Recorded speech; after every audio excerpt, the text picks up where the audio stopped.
Om Namah Shivaya. Hi friends, how are you? In this video we are going to learn about alar nanla. Okay, alar nanla. Heart muscle follows the alar nanla. The alar nanla states that magnitude of response of a tissue to stimuli remains same irrespective of the strength of the stimuli. The alar nanla states that magnitude of response of a tissue to a stimuli remains the same irrespective of the strength of the stimuli. Okay, irrespective of the strength of the stimuli.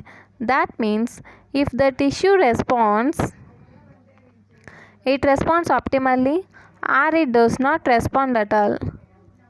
That means if tissue responds, it responds optimally or it does not respond at all. When the stimulus is of sub-threshold strength, the muscle does not respond to it at all.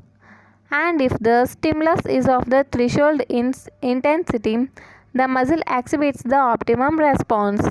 The height of contraction does not increase the following the application of suprathreshold stimulus. This is called alar nanla. Once again, when the stimulus is of threshold stimulus strength, when the stimulus is of sub-threshold strength, the muscle does not respond to it at all, and if the stimulus is of threshold intensity, the muscle exhibits the optimum response. The height of contraction does not increase following the application of supra-threshold stimulus. This is called alar nanla. Alar nanla occurs due to two reasons. Alar nan nature of the action potential, essential nature of the heart muscle, which behaves as a single functional unit. Alar nanla occurs due to two reasons. Alar nanla occurs due to two reasons. Alar nan nature of action potential, essential nature of heart muscle, which behaves as a single functional unit. The alar nanla is applicable only when the conditions both internal and external remain same.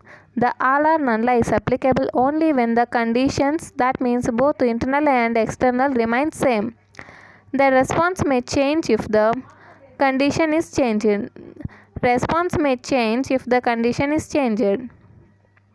For example, if heart is stimulated following the sympathetic activation, the magnitude of contraction increases.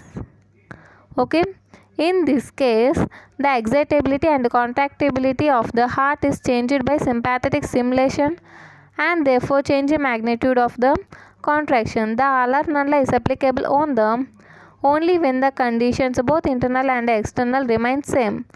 The response may change if the condition is changed.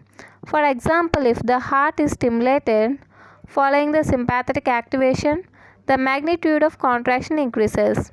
In this case, the excitability and contractility of the heart is changed by sympathetic stimulation and therefore the change in magnitude of contraction. Okay, coming to the figure. This figure represents the demonstration of alar nanla in heart muscle of frog. Okay, this figure represents the demonstration of alar nanla in heart muscle of frog. Okay, this is the response during the sub-threshold stimulus, and this is the response during the sub-threshold stimulus, and this is the response during the threshold stimulus, and this is the response during the supra-threshold stimulus. Okay, see here, first sub-threshold stimulus, and second threshold stimulus, and third supra-threshold stimulus. Here some note is given. Sub-threshold stimulus does not evoke a response, and supra-threshold stimulus does not change the height of the contraction.